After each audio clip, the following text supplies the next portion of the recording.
and after seeing me perform, people wonder, often frantically, about my formative years.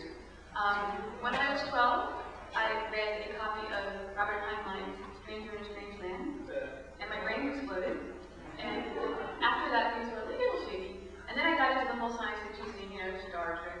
And I even started to attend some Star Trek fan club meetings at MIT, which were a little bit strange, but that's all in my past. And this is all in your future. This story is called MIT Atlantica. Arnold flung himself upon the podium of MIT Atlantica and cried out, "Attention, MIT students!" Shh! I said attention, MIT students! The 137th meeting of the official Flipper fan club is now called to order. All the dolphins started clicking and clacking and slapping their tails. The room exploded with bubbles of excitement. Unable to resist the hilarious water, Arnold slapped his own tail and cried, "Who rules? Flipper rules!" screamed all the dolphins. Flipper rules! Crazy bubbles of idol worship genuflected off of Arnold, giving him a water sniffy. Arnold closed his eyes and silently praised the humans. What a great bunch of guys they were. But of course, Arnold wasn't his real name. But when you joined the Flipper fan club, you took on a human name. Arnold's dolphin name was actually Super Intelligent Minnows. I was swimming backwards through my brain while singing off key. Roughly translated into English, it meant terminally neurotic, but not in the Flipper fan club. Thanks to those humans for leaving their video legacy without a pip. And now, said Arnold, the moment of tipping me, Flipper Fear. And tonight's episode could only be described as vintage first season Flipper. In it, the Flip rescues little Tommy from drowning in shark-infested seas, whilst simultaneously helping the Coast Guard apprehend some psychedelic drug smugglers. Or at least that's the human plot. Now, the Flipper plot goes a little something like this.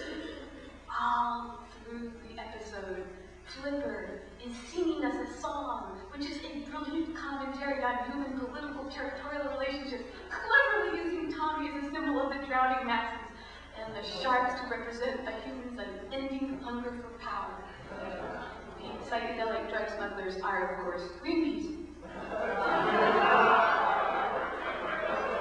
But the beauty of the song is that if you were to slow it down and sing it backwards to a reggae beat, it becomes a whimsically designed blueprint for an ozone repair unit that runs on pollution.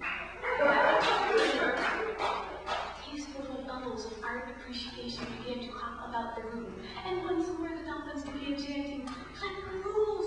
Flipper rules!" But suddenly, from the back of the room, a loud, strident voice cried out, "Flipper lives! I saw Flipper!" "Oh no," said Arnold. "It's the fringe element." And now, more dolphins were crying out, "Flipper lives! He lives! Yesterday I closed my eyes, and his solar ghost danced on my nose. Flipper lives! Come on," said Arnold. "Come on, you tuna fish heads! Shh! This is exactly the sort of talk that is giving us special repetition. Look, I know how you feel. We all wish that Flipper were still with us, laughing and ridiculing those wacky old humans. But he's not. They're not."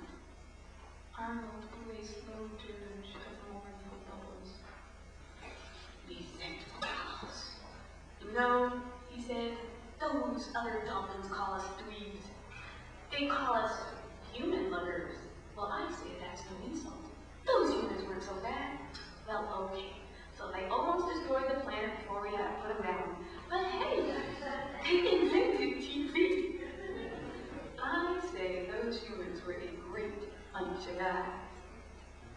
I say, let's thaw them out so they can make us some more Flipper episodes." The room exploded with bubbles of excitement.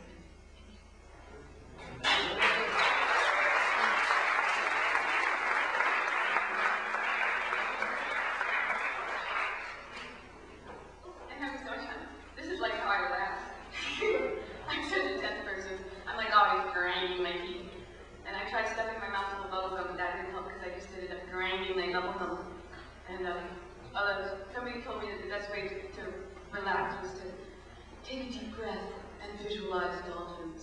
Because this is based on scientific fact that if you look at an aquarium, your blood pressure will go down, because of the lame, gentle swimming motions. Although my sister Dean has the opposite problem because she has low blood pressure, so she can't look at fish.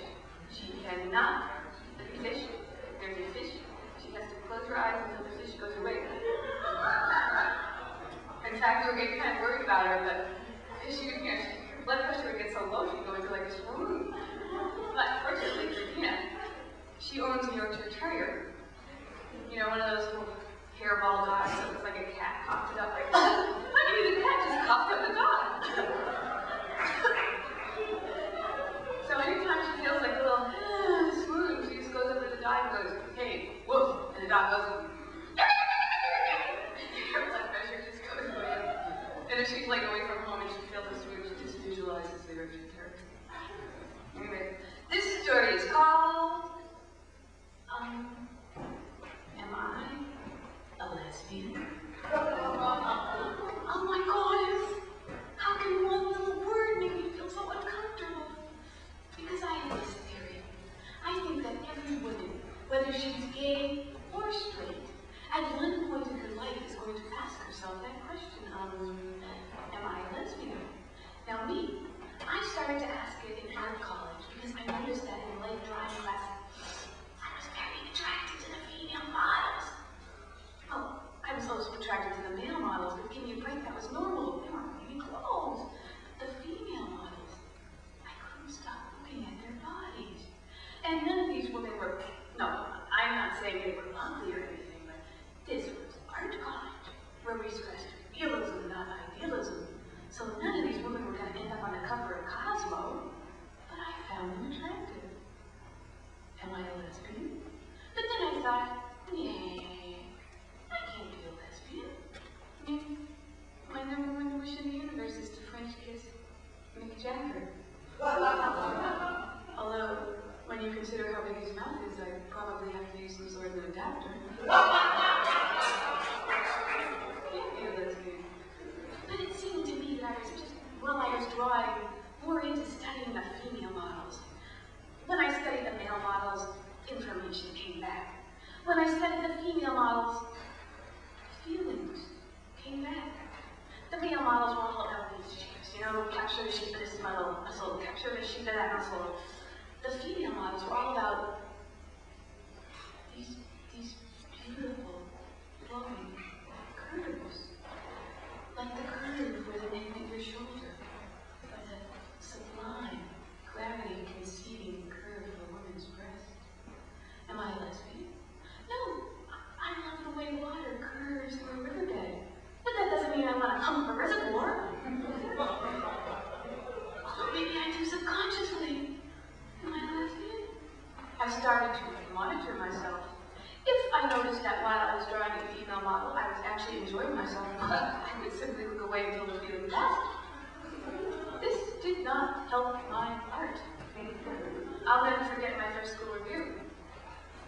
Well, Raelinda, this is a very unique drawing that's in here. But most women tend to have only 2 breasts. However, this is a progressive art college, so we're giving you an A+. But am I a lesbian? Well, I ended up devoting several years to that question. I philosophized with myself, and I discussed it with my women friends, several of whom were experiencing similar feelings. And I found my answer. No, I'm not a lesbian, but as an added bonus, I also figured out why the female models had seemed so attractive. Ladies and gentlemen, they were beautiful.